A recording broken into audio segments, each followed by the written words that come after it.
The Auditor-General provides assurance to Parliament on the accountability and performance of the Victorian public sector. The Auditor-General conducts financial audits and performance audits and reports on the results of these audits to Parliament.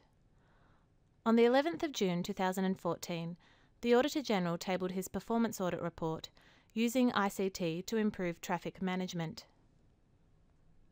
Road congestion is expected to grow in Melbourne as the state's economy and population increases.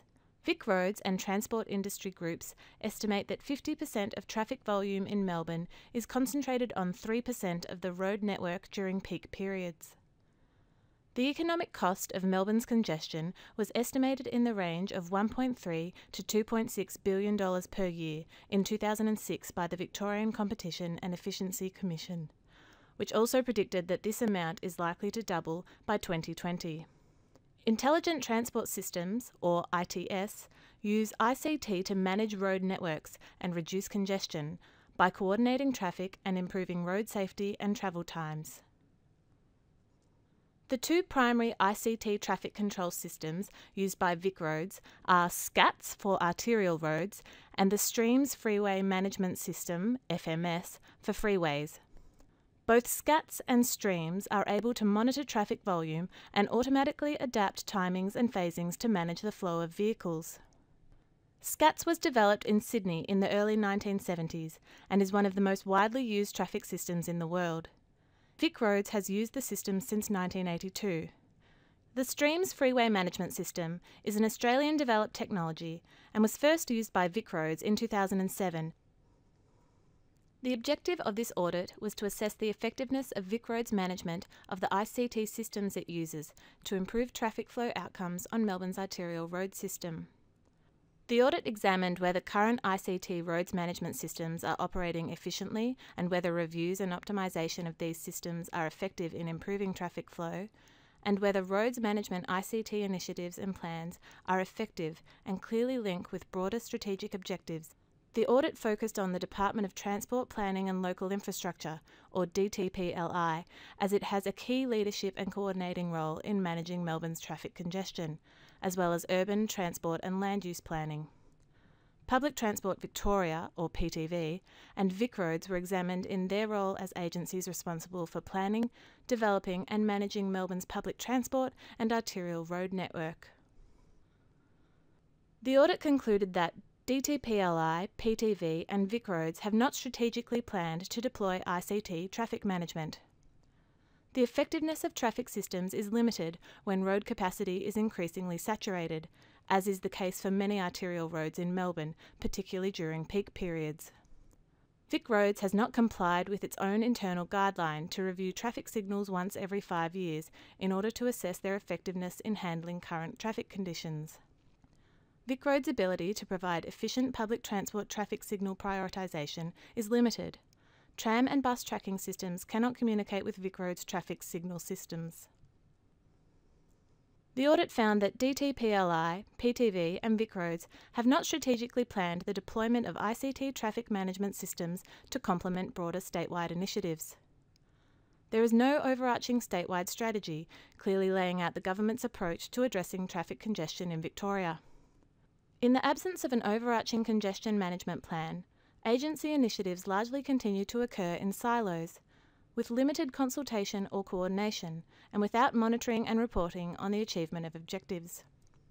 VicRoads has not strategically planned its use of ICT traffic management systems and is unable to provide assurance that it is maximising the use of its systems.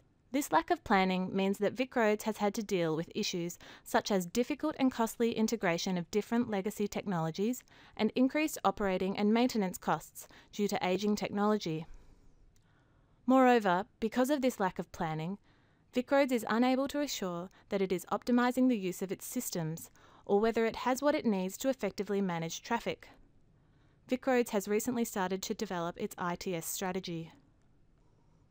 On the issue of public transport signal prioritisation, the audit found that, to promote the use of public transport and assist trams and buses to cross traffic intersections more efficiently, a traffic signal priority program was commenced in the 1980s by VicRoads. Under the traffic signal priority program, trams and buses should be able to get traffic light priority in SCATS. Melbourne's tram network uses a loop detector system, which relies on sensors installed in the road pavement to detect the physical presence of a tram. The audit found that this tracking system is obsolete and has no interface with VicRoads' ICT traffic system or the SCATS system. An important difference between bus and tram priority systems is that the position of the bus is usually known more accurately at a larger number of points. However, since August 2013, no bus in Victoria is interfaced with VicRoads' ICT traffic system or the SCATS system. This means that both Melbourne trams and buses are unable to get predictive priority in the traffic stream. The failure to provide a predictive priority system for public trams and buses is a serious issue that PTV and DTPLI are yet to solve. On the issue of effectiveness of ICT traffic systems, the audit found that VicRoads uses degree of saturation, or DS, as its main indicator for traffic congestion. DS is calculated by a ratio of vehicle demand versus the capacity of the road. A DS that is close to 0% indicates little or no traffic flow, and a value of 100% indicates that demand and capacity are equal and therefore no more traffic is able to progress through the intersection. VicRoads considers that a DS above 95% indicates heavy traffic congestion. The audit found that from 2011 to 2013, the number of traffic intersections across the state, particularly in Melbourne, with DS equal to or greater than 95%, consistently increased for both morning and afternoon peak periods. This shows that although ICT traffic systems can and do play a critical role in optimising traffic flow, there is a limit to what can be achieved in situations where traffic demand consistently exceeds road capacity. On the issue of traffic signal reviews, the audit found that according to VicRoads' Network and Asset Planning Program Guide, each set of traffic signals should be reviewed once every 5 years to assess their effectiveness in handling current traffic conditions. The number of traffic signal sites reviewed by VicRoads every year from 2007-8 to 2012-13 translates to an average of only 200 traffic signal sites reviewed every year, or a quarter of the reviews required by the 5-year target. At this current work rate, the state's nearly 4,000 traffic signal sites will only be reviewed once every 20 years, instead of the target of once every 5 years. Moreover, despite international research showing that traffic signal timing improvements arising from reviews of SCATS traffic signals can have a benefit-cost ratio of up to 21:1, VicRoads has not conducted this type of analysis and does not calculate the cost-benefit of its review work. The audit made 8 recommendations, all of which have been accepted by the relevant agencies. The audit recommended that DTPLI, PTV and VicRoads develop a statewide strategy on traffic management. VicRoads develops a work program to ensure that traffic signals across the road network are consistent with operating plans developed under the Smart Roads policy. VicRoads reviews how internal resource allocation decisions are impacting on its ability to effectively manage traffic across the road network. PTV upgrades and improves the reliability of bus and tram ICT system communications and interface with road signals to enable more effective public transport prioritisation.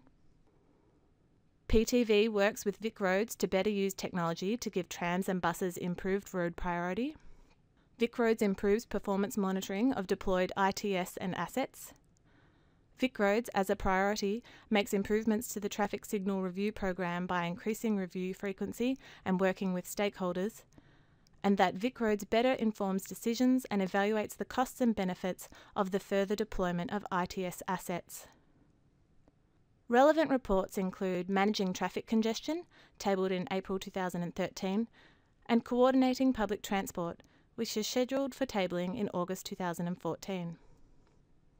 All our reports are available on our website. If you have any questions about this or other reports, or if you have anything else you would like to discuss with us, including ideas for future audit topics, please call us on 03 8601 7000 or contact us via our website.